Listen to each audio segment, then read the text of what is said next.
Hey folks, it's Admiral Revan here. G'day mates, how's it going? Well, it is approaching week 3 down here in Australia, and in terms of all this, the news about what's going around the world and everything like that, and I have to say it's actually been one hell of a roller coaster ride. Commander, you've received a new message at your private terminal. And that's exactly right. So, let me just put it out there that I am thinking about each and every one of you about what's going on around the world, and my thoughts and prayers are with you all. Let's just understand that we're in this together, and let's just pull through it together, right? So let's just start off with a bit of a high note that Australia is actually doing quite well for the social distancing rules. The rules have been put in place to protect each other from being infected, and at the same time that the death toll as well as the amount of people being infected are going in single digits now, which is actually a good sign of relief. If these countermeasures were not put in place sooner, we would have had a lot worse. And unfortunately, I'm seeing bad news about the United States and what they're going through, and I feel sorry for you Americans. I really do, and I really do wish you well in terms of getting through it. And also, those people overseas who are still going through the whole situation, my thoughts are with you as well. But I have to admit, I mean, like, the one part of the news that I'm not liking at the moment is the way how China is talking about their results so far in terms of their own results and things like that. Look, for example, the results of the amount of deaths have happened already worldwide is reached over 1 million now, and that's a real scary situation. Not only that, the amount of people being infected as well too. So let's just treat that as such that this is something that cannot be done overnight. But it's definitely a teamwork effort from all nations around the world to have to actually work together as one and actually get through this hurdle, which is really bad. And I have to admit, as I'm hearing all about how many deaths have happened around the world so far, it is mind-boggling. It's mind-blowing to the point that I am one of those feeling pretty uncomfortable right now about what's going on, because as much as I feel grateful with the life I've been given, I don't want that being taken away from myself or anybody around me. And it is imperative that you guys have to do the same for each other. Look after one another. For God's sake, understand this. This is really important. Hashtag stay at home means you stay at home regardless of what's going on around the world. If you can work from home, bloody brilliant, mate. If you cannot work from home, that's fine. There's other ways you can do it. Like, for example, house chores. Clean around the house. Mowing around lawns. Or, for example, taking a walk with dogs or the animals, or taking a short walk around the street and come back. Yeah, I know. Boring activities. Look, yawn, okay? LOL. I can actually just, chuckle about it. Like, I'm not laughing. Because this is a serious situation where you guys have to grow up, and as well as we have to grow up with you to adapt the change and be used to this change. It's a change that's been forced upon to the point that we don't like it. And as much as, patience is not our virtue, we have to treat it and make it as our own virtue for how long this duration may be. Now, look, there are rough estimates out there. We thought 2 weeks is going to be plenty. That's an estimate. Alright? Now, they're talking about 3 to 6 months, even 12 months. Okay? My prediction, as I said before in the last video, was at least 6 to 12 months that this pandemic will be settled down by. And it will take a while. And I think I'm right. The political leaders are doing the best they can to provide the needed funding to those who are being affected by this and those who are still coping through the whole situation. Commander, you've received a new message at your private terminal. Yep, that's definitely one of those reasons. Now, look, I know how you feel about looking for work and things like that. It's hard. Look, I'm surprised that job recruiters is actually still working. Um, I don't know what's the wording I'm going to use about this, but for the first time in ages, I have mixed reactions about job recruiters actually working throughout this whole crisis. Now, I understand if you're trying to, job recruiters are looking for people for, say, for example, the essential needed things like, for example, hospitals, aged care centers, as well as um, ambulances, medical practices, um, general practitioners, also places like supermarkets. Actually, this is come to mind, as well as petrol stations and other things like that. But what I'm saying is that I'm actually still amazed that the job recruitment agencies are calling in um, for job opportunities for different jobs, professions, whereas 90% of the world is actually on lockdown mode to the point that they're actually worried about themselves in terms of not just the moral side of things, but the fact that there's COVID-19 is still out there at a large to the point that anybody could be affected out there, and if we're trying to get on our lives. And I have to commend that, but I have to understand. But you have to understand that with the COVID-19 virus out there are people like me that go like, no, I cannot risk my life for others. When something goes wrong, and if I do something wrong to affect others, I'll feel responsible for my own actions for infecting you, and that's not great. Okay, and this has been on people's minds for a long time. Now, I can give you a couple of examples. For example, recently that the beaches have been closed, and here in southern Queensland, I mean, people can go to Esplanades, which is basically there's a park. Well, maybe not a park per se, but you have shaded zones where you can sit down in the shade. Also, there's a sidewalk that you can actually walk along the side of the beach and actually have a nice view. And it's actually nice and it's decent. People are doing that, eating their own lunches, and you don't have to jump out of the car to do that. Actually, it's funnily enough that people have been sitting in their cars as enjoying the time with their families or friends, and actually, doing the right thing by themselves. And I think that is a good, eye opener for all of us to understand that this is something that people need to do together as a team. And yeah, definitely. I mean, it's a good start in the right direction, mind you. Now, this is another part of the conversation that I want to talk to you about, and that is understanding, what's important, for yourself, and that is, well, staying at home is most number one priority, and taking care of your loved ones and your family is the next thing. And unfortunately, along the way, like all things, we have general expenses. Common expenses like electricity, water, gas, rent. Big question about rent. The good thing is that over here in Australia, that they have taken consideration about the rental issue, and they've been debating about it for a fair while. So this is where my view comes into play here. If you are working, technically you should be fine paying your own rent, because you're given an extra incentive by the government for extra fortnight's pay in a way for continuing to work in the organisation with.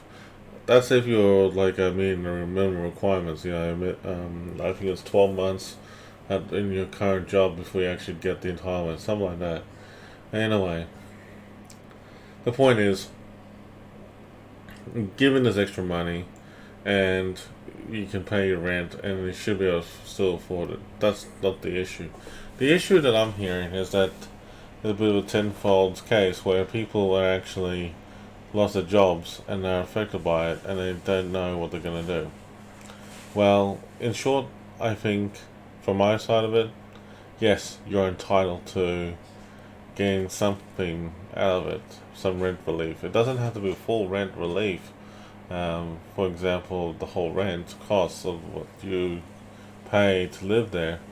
Like say, for example, if you're paying like 1,200 rent a month, in terms of that, I mean, the government doesn't have to cover the entire 1,200. At least 90% of it would be great.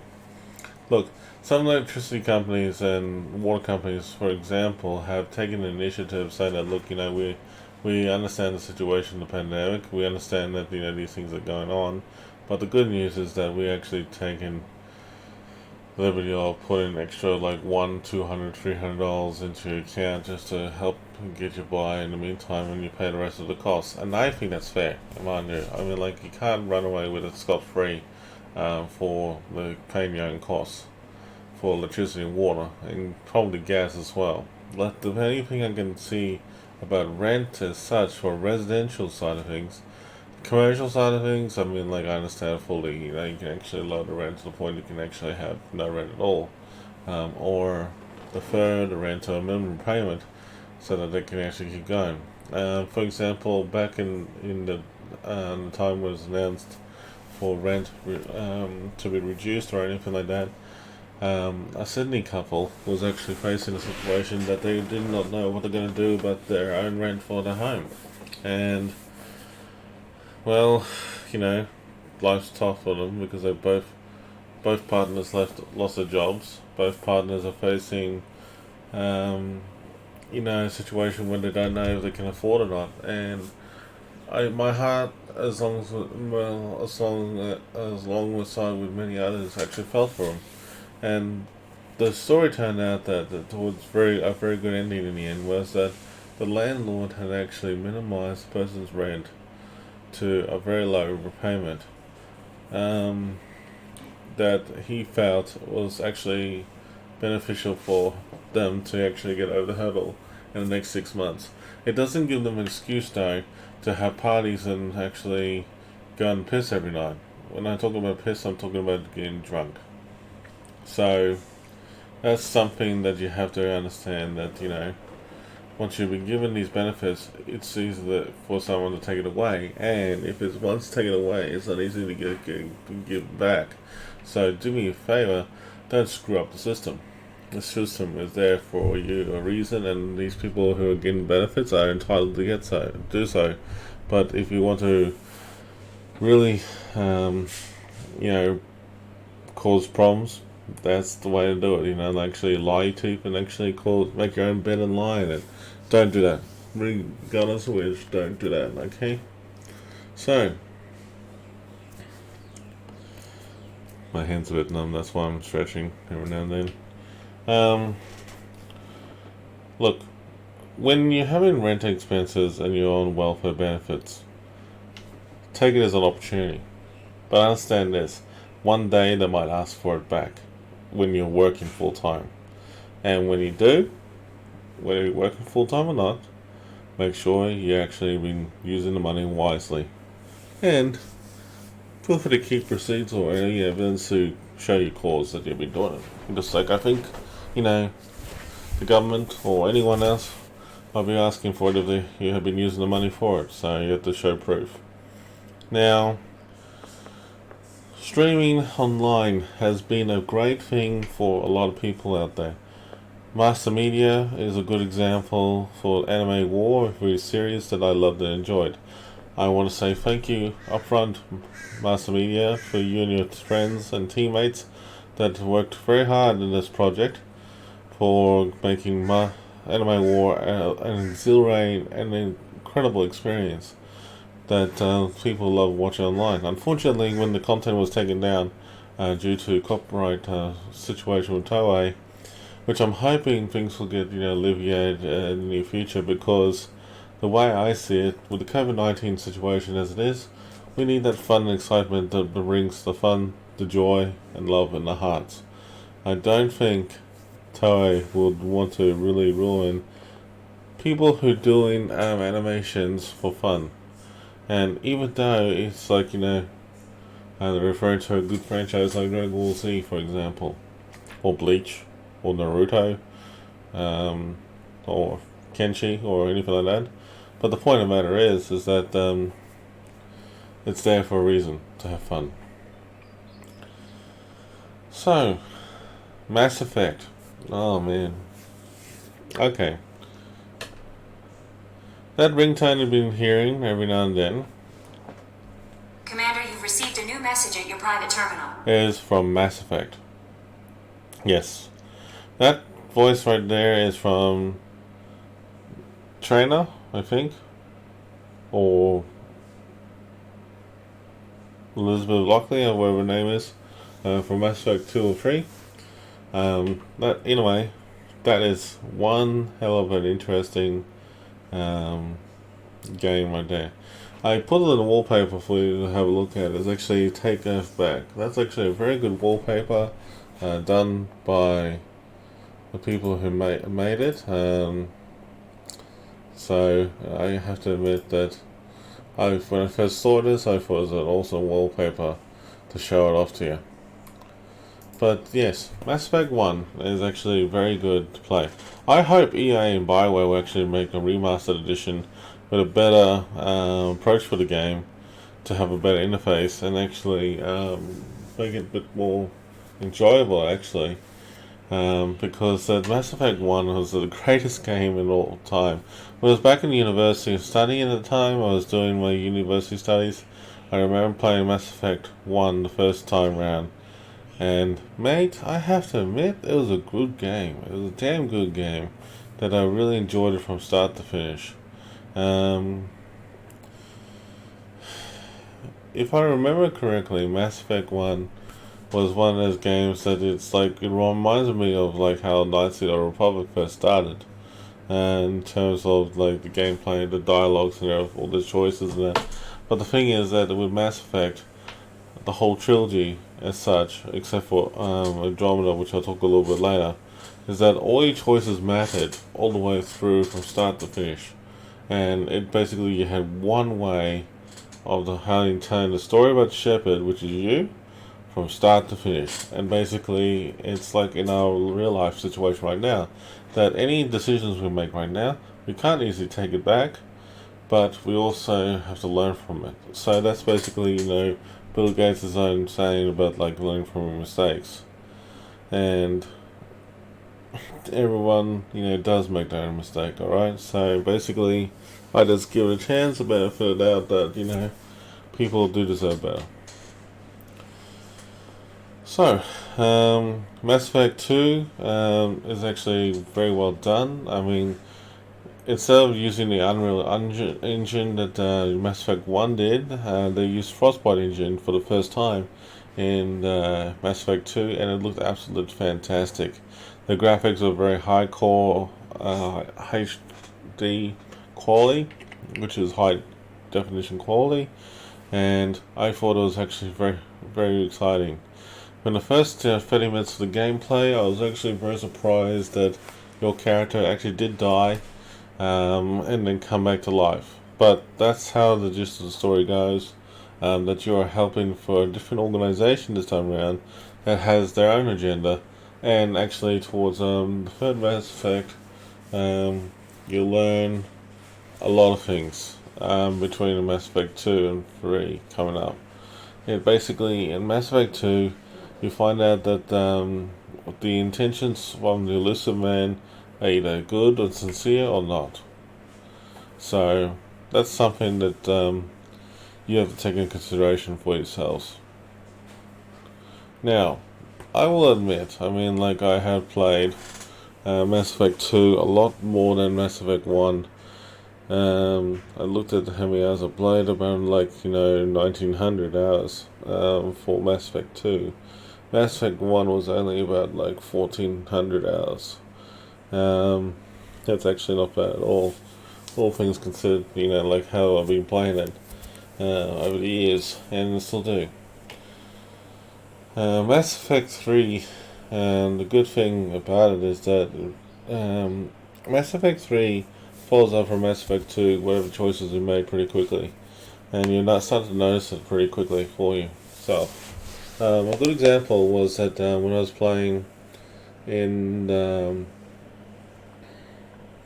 a game online and was watching Mass Effect, um, that there's one choice that I made as in Mass Effect that I felt that, well, that my character would not die if I had a relationship with somebody else. And, well, truth to be told, my character died anyway.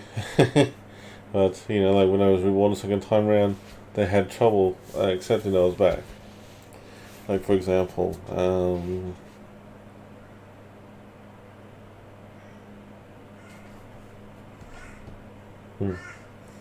just thinking on the top of my head.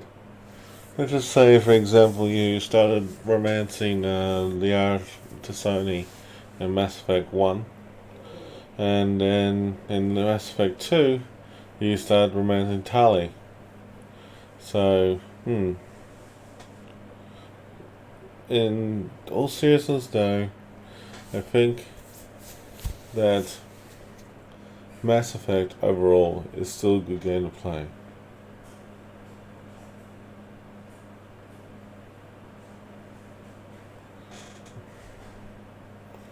Yeah. Happens though.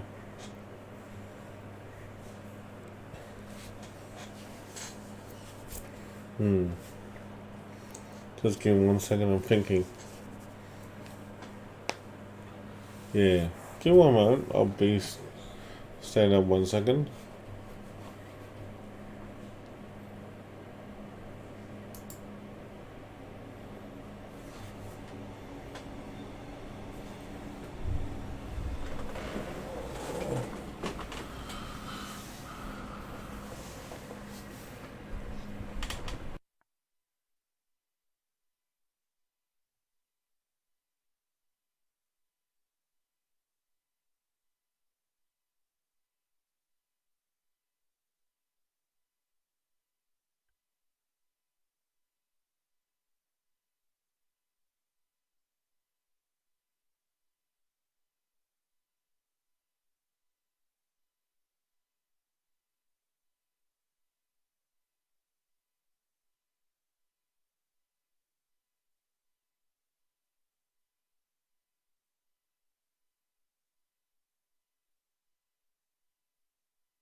Yeah. I just realized I'm talking to myself. That will be the way to go. Alright. Now, as I was saying with Mass Effect 1 and 2 and 3 are good. The trilogy, the original trilogy, made by BioWare. And the game, from start to finish, no matter how you play it, it always goes one direction, alright? So, let's just say, for example, if you made any bad choices along the way, you have a chance to remedy that situation through either Renegade or Paragon decision making. When I say Renegade or Paragon, Paragon is like the light side in Star Wars, if you want to put it that way, and the dark side is obviously Renegade. I love both sides of the whole thing, even the neutral stance. Sometimes when Shepard, male or female, gets angry or agitated or anything like that or frustrated, just watch Shepard pull off a good punch, push the person off the edge, or anything like that. That's great. The game itself is actually fantastic from start to finish. The one thing I love about Mass Effect is that it's like real life in terms of like it's telling a story from start to finish, with all the consequences of whatever decision making you made from start to finish, as well as you can have multiple relationships in the game if you wanted to, and the consequences of those relationships do affect other people as well. So here's the real funny part of the whole story, is that let's just say, for example, in Mass Effect 1 you romance Ashley, in Mass Effect 2 you romance Tali. The Mass Effect 3 franchise gives you an opportunity to either end the previous relationship with you and Ashley or Caden, depending which gender you are, and then working your way through it, renewing the kindle relationship with Tali and the third one. Let's just say, for example, with Liara Tassoni, she's an interesting one for an Asari character. I mean, like, when I first met her in Mass Effect 1, I had to have a relationship with her, and because, like, she definitely was quite a unique character in there. First time round, when I played it in Mass Effect 1, I was very surprised how the difference in timeline between Mass Effect 1 and 2 were like, and with the DLC called the Shadow Broker for Mass Effect 2, when you reunite with Liara Tassoni again, and actually work together as a team to shut the Shadow Broker down, and actually still were able to do the romance again, it was still well worth it. Now, I have to admit that's actually one of the best things I ever loved it, and Mass Effect 3 is actually even more better. So, all things considered, that was actually very nicely done for Mass Effect 1, 2, and 3 for Liara Tassoni. Ashley and Caden, really, I felt disappointed in Mass Effect 2, but I will say this much about Mass Effect 2, generally speaking. Mass Effect 2 brought a new, different angle to this whole story, and the people that you're working with is not exactly who they say they are. And you end up, at the end of the whole story, that you do return to Earth to face your own consequences. And Mass Effect 3 is basically the kickstart of that. So, overall, I think Mass Effect, the trilogy, was well worth it. And the save games that you made from Mass Effect 1 and 2 and 3 can be imported. So basically, say for example you have a save game Mass Effect 1, and let's just say you don't have Mass Effect 2, but you want to but you bought the game Mass Effect 3, you can import that save game, the complete save game from that to there. Okay? Or if you got Mass Effect 1, completed it like as a Vanguard, for example, and then in Mass Effect 2 you can start off with a brand new class change, and that's the one key thing I love about Mass Effect 2 and 3, and that is the class change. For example, um, I just mentioned that you can be a Vanguard in Mass Effect 1. In Mass Effect 2, let's just say I'm gonna be a soldier. Screw it. I might as well, something different. And then let's just say Mass Effect 3, oh, you know what? I already had fun of those. Let's play Adept. There you go. But you see, like, you can actually, the only thing that doesn't change is that how you were born or what you were doing in the past history, when you first created your character in Mass Effect 1, about what you've done in the past history, and then take it from there. The funniest part about the whole game that I found, just doing for myself, when I was playing the game, I ended up discovering that playing BioWare's version of the storyline on Mass Effect 1 and 2 and 3, actually, when you create a new save game, for the Bioware version storyline, it was actually very good. I mean, like, I have to admit that I was a bit surprised. Honestly, I was very surprised about how it was handled. So I recommend that you should check it out and do it at your own time. Look, if you are looking at for a game to kill time and enjoy yourself for at least like a week or longer, Mass Effect, my friend, is the way to go, because it's I know the game can be finished in 72 hours per game, but I don't want to see you keep rushing it just to play it. Okay, you gotta enjoy it from start to finish, especially that ship dance.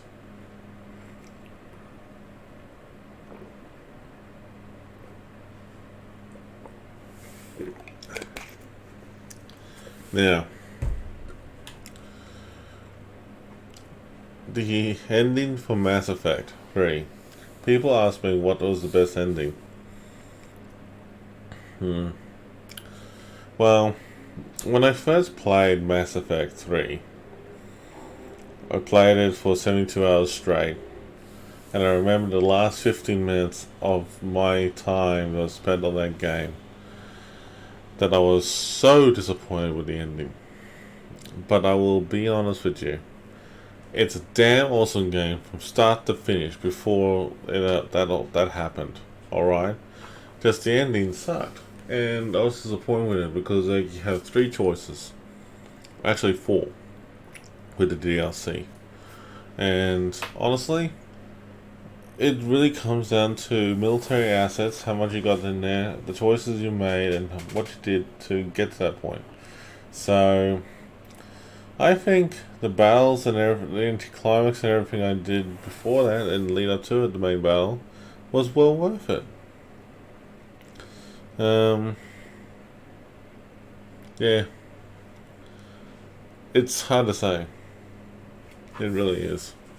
But I think the best ending I ever was the destroy ending.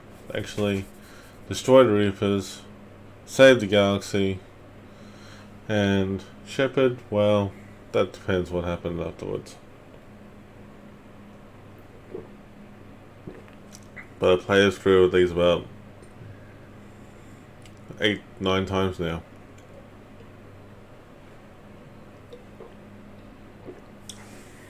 So, if you want to play Mass Effect, the price for it is reasonable. Go get it. It's from Origin, and also I think it's on Steam, but definitely well worth buying. But just only be prepared to put up with long hours.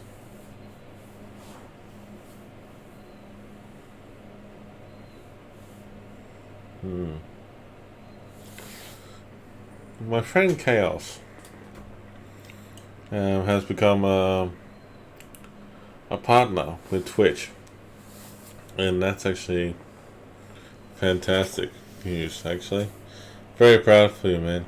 Very proud. I was a bit surprised about it because, like, when I first met you, you were an easygoing bloke to talk to and having fun, but very emotional, and that's the only thing I loved about him. that he really cared about his friends and everything like that. So the question is now, what is going to happen in the near future? Well, I'm going to tell you just straight up. It's very uncertain times. The cost of living, the jobs, everything like that, it'll be very hard and tough, and we might face a worldwide stock market recession. So, if it does happen that way, I'm not surprised, hey? I mean, it's to be expected, actually. So, don't feel bad that, the world has to do a recession.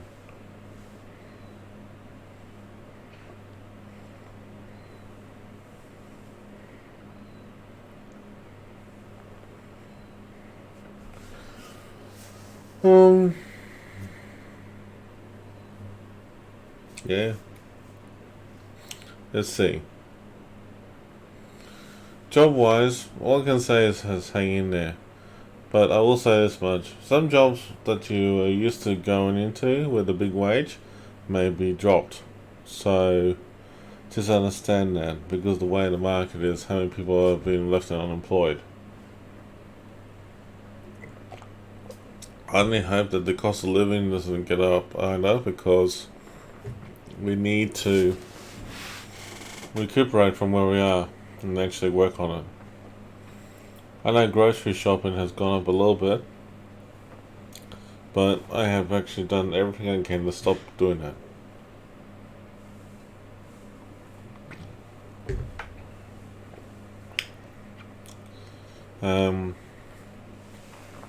But you know what? Staying at home at the moment is good. Just enjoy it while you can, and accept how things are going. Accept how things are going for now.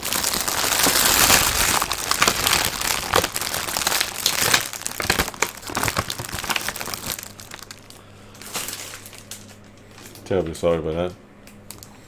But I will say this though. Staying at home is very important right now, between now and the future of what's going to happen.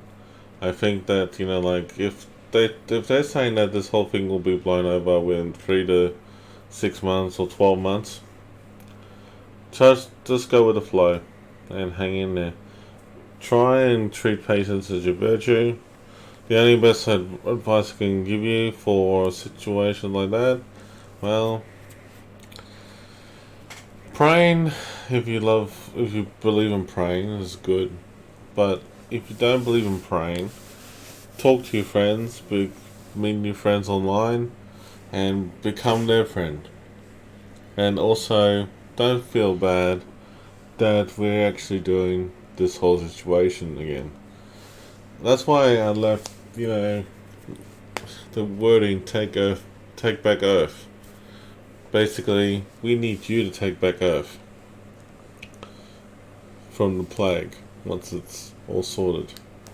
Because we really need to be moving on with our lives and doing other things. So at the end of the day, we need to stand together, stay encouraging with one another, and thank you for everything. Alright? Thank you. So, I wish you well, take it easy, and I definitely will see you in the next stream. So, definitely mates, stay safe. That's my most important message of the day. Stay safe out there, no matter what. Have fun, guys.